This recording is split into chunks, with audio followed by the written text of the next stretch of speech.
Poštovani prijatelji, prije svega hvala vam na velikom priznanju koje ste mi dodijelili. Ono mi je svakako jedno od najdražih. Podsjeća me na vrijeme teške borbe za preživljavanje kluba i košarkaškog sporta u Crnoj Gori u godinama beznađa i destrukcije na prostoru ex-Jugoslavije. Ali istovremeno i na vrijeme prvih spoznaja da uz dobru organizaciju i potreban nivo stručnog rada budućnost može da bude evropski konkurentan klub. Riječju na vrijeme ogromnih izazova i prvih značajnih međunarodnih uspjeha kroz koje smo prolazili i ostali zajedno. Čestitam vam veliki jubilej, 70 godina postojanja. To je događaj za ponos kluba kao i glavnog grada i države. Njegov značaj je toliko veći što se podudara sa 75. godišnjicom velike istorijske crnogorske pobjede nad fašizmom.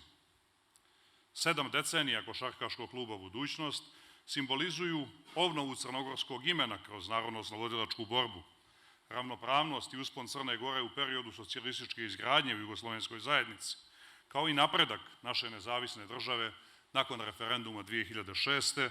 u ostvarivanju evropskih i evroatlantskih ciljeva kojima smo posvećeni. Jubilej je prilika da se oda priznanje prije svega igračima, trenerima, sportskim radnicima, tehničkom osoblju, svima koji su na bilo koji način od osnivanja do danas doprinosili i doprinose uspjesima budućnosti. Priznanje i vizionarima koji su prije 70 godina odabrali ime kluba i time anticipirali ne samo dugovječnost njegovog trajanja, nego u toj riječi saželi sve što kroz istoriju i danas održava i pokreće Crnu Goru na putu do njenih realnih i doglednih dometa evropske razvijenosti. Hvala košarkaškom klubu Budućnost što svojom sportskom misijom značajno doprinosi međunarodnoj promociji savremene Crne Gore i njenog sportskog i ukupnog potencijala. Istovremeno hvala i kompaniji Voli i njenim poslovnim partnerima koji su, podržavajući kvalitet i ambiciju kluba, pokazali kako je uz dobre finansijske bilanse važno razvijati društvenu odgovornost u zajednici u kojoj živite i poslujete.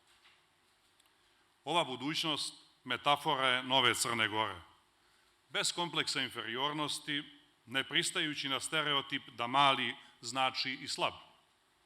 Okupljanjem nepresušnog vrela domaćih talenata, superiornog stasa, hrabrosti i mašte, u kombinaciji sa angažovanjem košarkaških asova sa strane, što je danas nezaobilazna praksa u Evropi i svijetu, dosanjani su snovi mnogih generacija.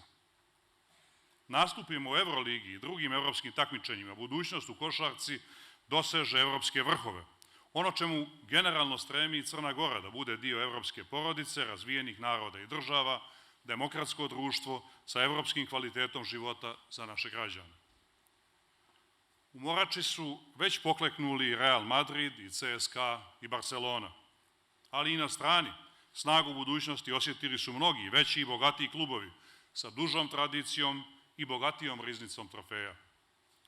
No to je samo nova inspiracija za naš tim, za brojne ljude koji su oko njega okupljeni, za Crnu Goru u cijelini.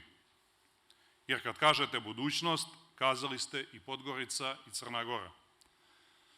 Budućnost je naš prepoznatljiv simbol, emocija, adresa pripadnosti, privilegija da naša djeca za sportske uzore imaju svoje sugrađane, prve komšije s kojima su odrastali.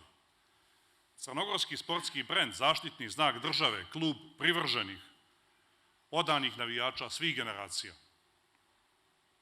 Zato u pravu su kad kažu da je budućnost državni projekat, bez obzira šta po tim podrazumijevali.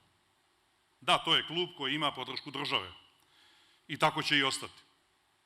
Država ulaže u reprezentativne selekcije i sportske klubove koji su internacionalno prestižni, jer ulagati u mlade u bilo kojoj oblasti uvijek je najpametnija i najbolje opravdana investicija.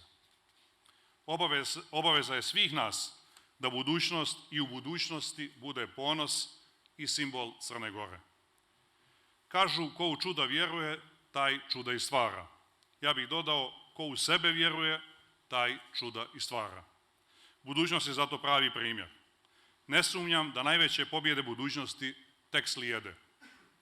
Čestitajući vam još jednom jubilej, koristim priliku da vam čestitam i božićne i novogodišnje praznike i poželim sve najbolje vama i vašim porodicama. Hvala na pažnji.